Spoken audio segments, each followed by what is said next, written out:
Hello everyone, welcome to a new chess video. In this video, I'm going to show you how to win in a very decisive way against your opponents with the famous King's Gambit. One of your favorite gambits, and I'm not surprised. It's a great gambit and very difficult to defend. I'm going to show you how to win if they capture the gambit pawn and if they don't capture it. So this video is going to be spectacular and super comprehensive. Let's start by seeing what happens if instead of capturing this pawn, right, they decide to defend it. Many people say, oh, they're trying to set a trap for me. I'm going to defend the pawn, so absolutely nothing happens. Well, don't worry, because as I said, I'm going to show you both ways to win. And besides, both ways are beautiful and spectacular. Let's go. How should we react if they defend the pawn? Very simple. We're just going to keep putting pressure on the e5 pawn with our pieces. Advantages of the King's Gambit, we're going to be able to attack in a decisive way through this column right here. The file is going to be lethal because when we castle, the rook will be placed on this file, and the rook will directly attack the enemy king. You'll see, we're attacking this pawn with two pieces, so they have to defend it. Perfect. We will continue developing our pieces in a super correct way. Knight f3, bishop c4. As you can see, it looks like an Italian opening, right? The only difference is this pawn here, which goes from being on its starting square to being on f4. A radical change. We can see that here our opponents could play, for example, this very annoying pin. It's one of the moves I encounter most in my games. And what are we going to do? Are we going to kick the bishop out? No. Are we going to try to cover ourselves again with our already developed bishop? No. Are we going to prevent the knight jump over here to d4 so that it puts a lot of pressure on the pin? Well, no. We're going to castle. We're simply going to castle. As you can see, our opponent is still very far behind in development. He simply hasn't brought out either of the two pieces for castling, and for example, here, he might be very tempted, I'm telling you, because I see it a lot, to play knight d4, a move that obviously looks great. This knight is pinned by the bishop, I pressure it with the other knight, and now what do you do, chess teacher? Well, don't worry, because this is a pretty typical mistake. What are they doing? Advancing their pieces too much when they haven't completed development yet. So here we already have a winning tactical blow. Because this King's Gambit is amazing. Bishop takes f7, we're already going to win the game. Why is this move so bad? Well, simply, if they don't decide to capture this bishop, then we've won the pawn for free. And also, later we're going to capture here, we'll open the file for the rook, it'll defend well, perfect. However, here the only move that seems to hold up is to accept this gambit. And why have we given away the bishop? Do we have any counterplay? Evidently, of course, we're gonna jump in to give check with this knight, so that this undefended bishop will then be attacked by our queen. So, check, and if the king moves, we'll take the bishop.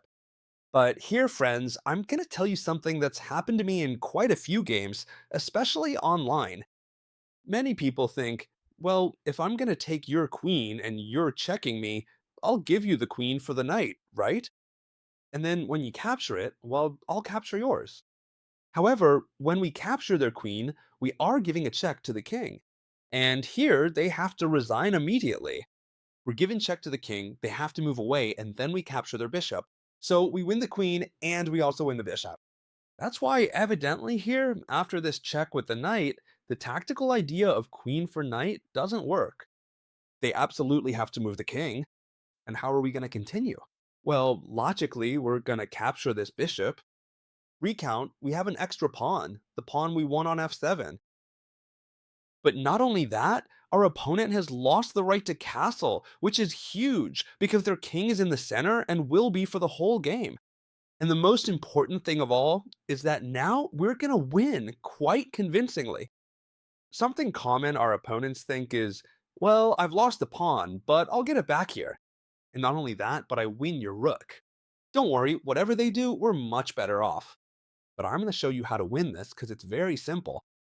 Many of you are thinking, well, we come in with the queen through here, right? To give a check. But this wouldn't be a good move because they would simply block it. Very well. Here, we're going to capture with the pawn. We're going to make this pawn exchange, but not with the idea of coming in with the queen, as many of you are thinking, but with the idea of opening the file for the rook. And here there are going to be 1,001 tactics, a simple way to win that you'll find many times. Pay attention. Rook for bishop, exchange sacrifice, very simple, because now when they capture the rook, we simply come in with the knight. Knight e6, check, and I'm going to take the queen on the next move. Very well, chess teacher. And what happens if when I play the king's gambit, they take the pawn? Because logically, I find thousands of games where they take the pawn, and if I don't know how to continue, I'm gonna lose the game. Don't worry. We're gonna play knight f3 because this is super beautiful. We play knight f3. What do we threaten? Well, if our opponent gets distracted now and plays a move that has nothing to do with the position, like I'm just making this up, right? Knight to c6. We're gonna play b4, all right? We have the pawn center, we're threatening this pawn right here, and we're going to end up with a fabulously good game for ourselves. We have the center, our bishops come out beautifully, our rook will have an open file. This is obvious, right? What is the correct move here for the black pieces? If they know, that they can't let us carry out this easy plan because then we'd be completely in control. So the correct move here is to defend this extra pawn they have. Yes, it looks like a risky move, but it's a correct move. Plus, it defends this spot, it can come and threaten the other knight, and it seems like everything is held together.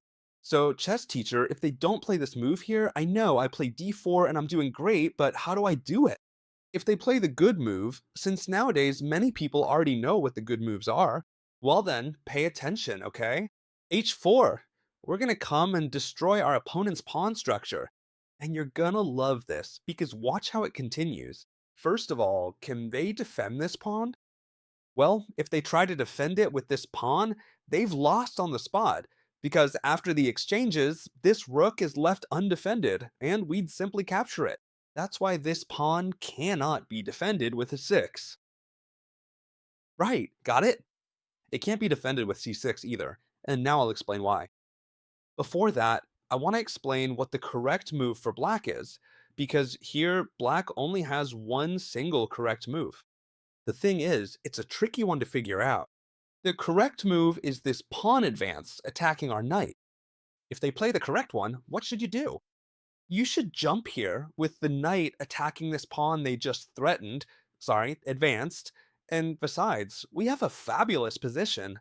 We're going to play bishop to c4, hitting this spot. We're also going to play d4, threatening the other pawn, which is no longer defended, and in conclusion, we have a very, very good position. Right? This is what we'll do if they advance the pawn, which is the correct move. However, I've come across very, very few games where they advance the pawn. If they do, you already know the follow-up. Most see that a 6 isn't possible because of the exchanges, and they try to defend the pawn with the move f6. Perhaps the most logical move in the position. How should we continue? Well, this is very important. A serious mistake for white, capturing with the pawn. Why? Because then black would recapture with their pawn and their structure looks wonderfully good. The correct and winning move here, pay attention to this because it'll fascinate you. Knight takes pawn, sacrificing the knight. Chess teacher, are you going crazy? Yes, I'm always going crazy. You know that all too well. The channel subscribers. But here we have a winning continuation. In other words, we've already won the game here. And you should learn this like it's a song or like it's a dance. Because from here, you can already deliver checkmate. Is it easy? Is it fast? Well, it's neither easy nor fast, but if you memorize it, you're gonna win 100% because it's a guaranteed mate. First, we move in with the queen. That was the point of sacrificing the knight, since our opponent has pushed the kingside pawns too aggressively, leaving gaps for our queen to launch an attack. Possible moves for black here, they only have one, this one right here. First, what are we gonna do? We're gonna capture this pawn, right? We're gonna capture this pawn. The king can go back, and here black will think, well, if they come here, we'll just keep doing the same thing, and it'll be a draw. Careful, careful, careful, because when they move back, yes, that's right, you must give this check again. But for what? To force the king forward, there's no other way, and now give this check on e5. It's important, okay? You should memorize this. You can watch it as many times as you need. It's simpler than it looks. All right? It's quite simple. Where can this king go? As you can see, it only has one square, this one right here. That's it. And now we bring the bishop to c4. All we've done is give check, take the pawn, check, and come here. And now bring in the other bishop to give check. The king only has one square again. It wouldn't help to push to d4 because we just take the pawn. Sorry, d5. So the king can only come here, and mate is getting closer and closer. It's as simple as given. This check on f5 with the queen, the king can only go to one single square. What square does he have available here? Well, he can only move to the side, as you can see. Well, he could also go back, which seems more efficient, but we just give this check with the queen, and now he must go to the side. It's that simple. Many of you will say, obviously, I should bring in this bishop. Yes, but if we play d4 right away, we're getting the king time to escape. So first we give this check, right? The king has to move. I give this check again, and when he returns, now d3 or d4, both are checkmate. Obviously, they could block with the queen, but we just capture anyway, delivering a brutal checkmate. If this variation seemed too long with too many moves to memorize, don't worry, I have another great solution you'll love. Knight f3. And when they defend the pawn, instead of playing bishop c4, which we just saw as a great solution, I have another great one. Knight c3. Very good move. Yes, we're allowing his pawn push again, which looks quite dangerous, and now it looks even more so. Let me explain why. Since we don't have this pawn in front, they're threatening the knight. This knight has to jump forward, but now it looks like black is winning. How, chess teacher? Well, by bringing in the queen. They forced our knight out, and now they're giving us this check, and it seems mandatory to start moving the king toward the center and blocking our pieces, which looks horrible, because if we play g3, as you can see, the only move that seems to defend, then they would capture here, and we can't recapture because we'd lose the rook. So, chess teacher, why do you recommend this variation if it looks like I'm totally lost? Wait, we are not lost. g3 is a winning move. Black thinks they're winning, but no, because now, after pawn takes pawn, we aren't forced to recapture. See? So here, we're gonna play a super strong move. What move is it? The following one. Queen takes pawn. This move is wonderful. Queen takes g4. What are we threatening? Taking their queen, that's obvious. So black has two valid options. First, it wouldn't be possible to take this pawn with a discovered check because they'd lose the queen, see? So the two options they have would be one, to exchange queens, obviously exchange queens, and our position is fabulous. We have much better development, two knights out. We're going to play d4, we're going to play knight d5, threatening a fork. This position is fantastic. Black was attacking and they've achieved absolutely nothing. So here, trading queens doesn't seem like the best option for black. There's no doubt about that. However, here there's a move that seems indisputably the best for the black pieces, and you must know how to continue. Simple, don't worry. The move is as follows. g7, discovered check. Many of you will say, wait, chess teacher, is he hanging the queen? Yes, he's hanging the queen, and in fact, we must capture it. However, they're going to capture our rook and promote to a queen, meaning they'll have an extra queen. Watch how it goes. Queen takes queen, pawn takes rook, and they promote to a queen. And so here, black has an extra rook. However, excuse me, we are winning. Why? Because that queen can't get out of there. So our pieces will perform super well, while our opponent's pieces won't be able to do anything at all. How should we continue? You have many solutions here. For example, queen h5 threatening mate would be a super good solution. However, I'm going to give you my favorite, because here there's a way to finish it off elegantly that you're going to love. The move is knight d5. We take advantage of our piece's activity to attack in a brutal way. Pay attention to this. We have a queen attacking in a brutal way. The two knights join the attack, but instead of knights, these look like dinosaurs, right? We're attacking this fork. and our opponent has all their pieces unmoved. Without moving, the only one that's moved is the queen, and she can't move there either. So what should they do? Stop this check, which wouldn't just be a check, but checkmate, since the king couldn't escape thanks to our queen.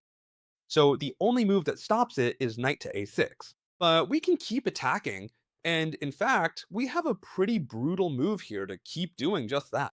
The move is as follows. We're going to continue with the move d4. What does the move d4 allow us to do? It's very simple, friends. Bring the only piece we're missing into the attack. Now we have both bishops on the same diagonal. The sample game I just pulled up continued with bishop to e7, but you'll see that this ends in checkmate in an elegant way. Queen takes bishop, a monumental queen sacrifice. Friends, you don't have to give away your queen, but here we have such an advantage in pieces and activity that it's just too easy to deliver. Checkmate even without the queen. Now, they must capture with the might, and watch out because knight to f6 will be mate on the next move. If the king goes to f8, bishop to h6 is mate. Fabulous, right? And if the king goes to d8, simply knight. Takes f7 is checkmate, since the knight is covering the other escape square. Don't tell me that isn't impressive. Well, wait, because the best part of the video is still to come. How wonderful! I'm going to show you how you can be creative with this gambit to win your games. The good thing about the King's Gambit is that it has so many attacks that you can practically invent them if you play with a bit of logic. For example, we can play bishop to c4 directly.